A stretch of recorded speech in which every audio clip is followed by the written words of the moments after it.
Hey, all you rebels out there, if you're tired of practicing and not getting any better and you're consistently told all you have to do is work harder and or longer and that it will come, that's kind of the reason and the theory behind the golf paradigm. So we encompass a lot of different things. We actually have 5 different elements of it. That all of those things combined, we come up with a recipe for what's going to let you progress and improve as fast as possible, and a term that we call meta learning. So how you learn 5, 10, 15 times faster, and then you don't digress. And one of the things I want to talk about today is aim versus alignment. And we're going to go over 3 different things. We're going to talk about the body and the club face. That's one. We're going to talk about the difference between, let's say, your wedges or your low irons and your woods and your driver, and how they differ. And then we're going to talk about how different contours of the turf and the ground will require modification as well. So let's go over here to the first one, and it's where the club face is aimed and where you're aligned. So this big yellow path here would be obviously where our face is pointed. If I put that club face right up to the edge of that ruler, okay, so we know that the club face is aimed at the green flag down the fairway. The orange stick here would be if we were parallel to that, so that our body lines match up to the club face. Okay, this is all about trying to match things up based off how you want to hit the ball. If the face is aimed square here and your feet are open, your path of your club will have a tendency to follow your body line. So it will have a tendency to go from out to across as it relates to the target line. And if your face is pointed that way, and we know that the face will dictate the ball direction at 75% or more of the time, pointed there and our club is moving to the left, that's obviously going to put side spin on it, and you tend to hit a slice, which most of you out there do. If we go to the other yellow line and our body lines are closed in relationship to the target line, yet our face is still aimed down that trail there, our swing path will have a tendency to come inside and go outside. But if the face is square, still pointed this way, we'll have a tendency to put the draw spin on it. So it all depends on the shot type that you're trying to hit, and making sure that your alignment of where your body is and the aim of where the leading edge of the club face are matched up for that particular shot. Okay, so what we have here is to illustrate how your aim and where your face is pointed can kind of throw you off. So if a ball position is placed correctly and it's near the bottom of your swing arc, which would be the case for, let's say, your mid irons, then you can see here as the arc of the hula hoop comes down, which would be the path of the club, it would bottom out somewhere near the ball, and you can see noted by the yellow stick that that would go relatively straight or pretty darn close to straight. Okay, on your low irons, if you were going to hit down on the ball, okay, so if we move this ball position back,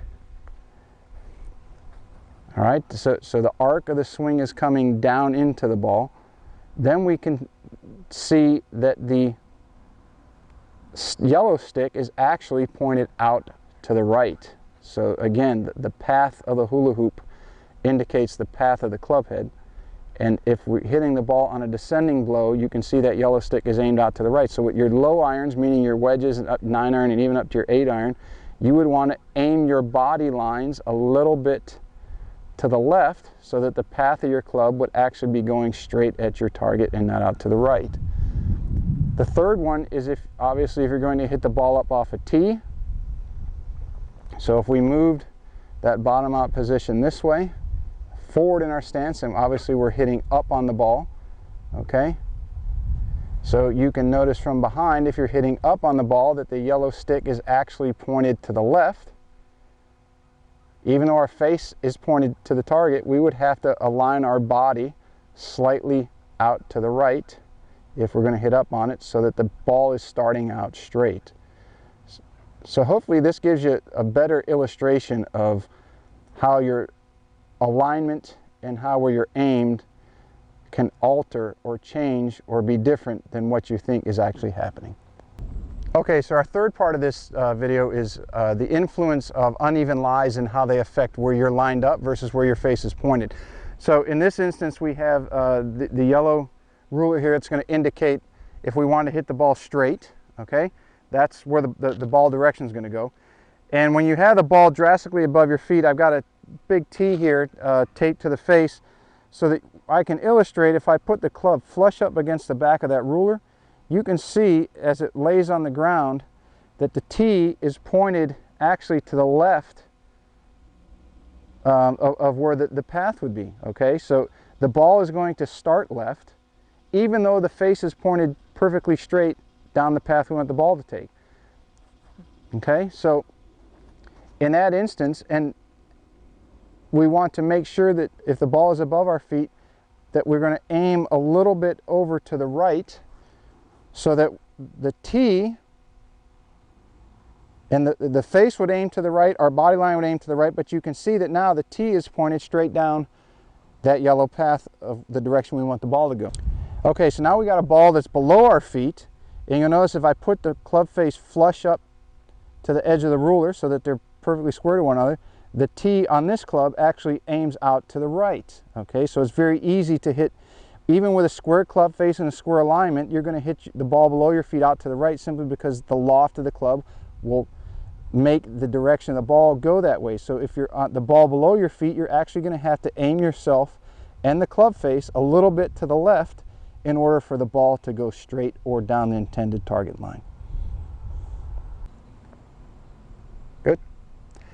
Hey everybody, thank you for watching, and I hope you enjoyed the video. If you want more information on this video, are interested in a private lesson or a golf school, feel free to email us at info@thegolfparadigm, that's P-A-R-A-D as in dog, I-G as in girl, M.com.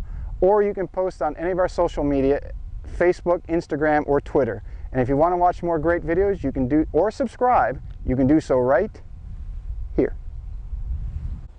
Okay everybody, this is just a little bit of a bonus. So the last thing I want you to be aware of is the amount that you have to aim right and or left based off which lie you have will be different if you have a high lofted club versus a lower lofted club. Now let me show you what I mean. On where the ball is below your feet, if I put the face flush up to the target here, you'll notice that that white tee is out to the right, but it's not as drastically out as if I put the 5-iron down flush. You can see that the yellow tee on the 5-iron is much more to the right than the white tee on the lob wedge. Okay, so on the ball below your feet, the higher lofted club will not go as far to the right, all right, and the less lofted club will. So you're going to have to aim more to the left with your higher lofted club for the ball to go straight, and not as much to the left with your lower lofted club. If we switch and we go the opposite to where the ball is above our feet, the opposite is true for these clubs. The higher lofted club will not go as far to the left, so you do not have to aim as far to the right. And the higher lofted club will be further to the left, even though the club face leading edge is square, which means the lower lofted clubs, when the ball is above your feet, you have to aim your club face and the body more out to the right. So that's just some little pieces of information that might help you. It might help alleviate why you're aligning everything up square and not getting hitting to the target that you think you are. It might not be a you problem. It just might be an alignment and a face angle problem.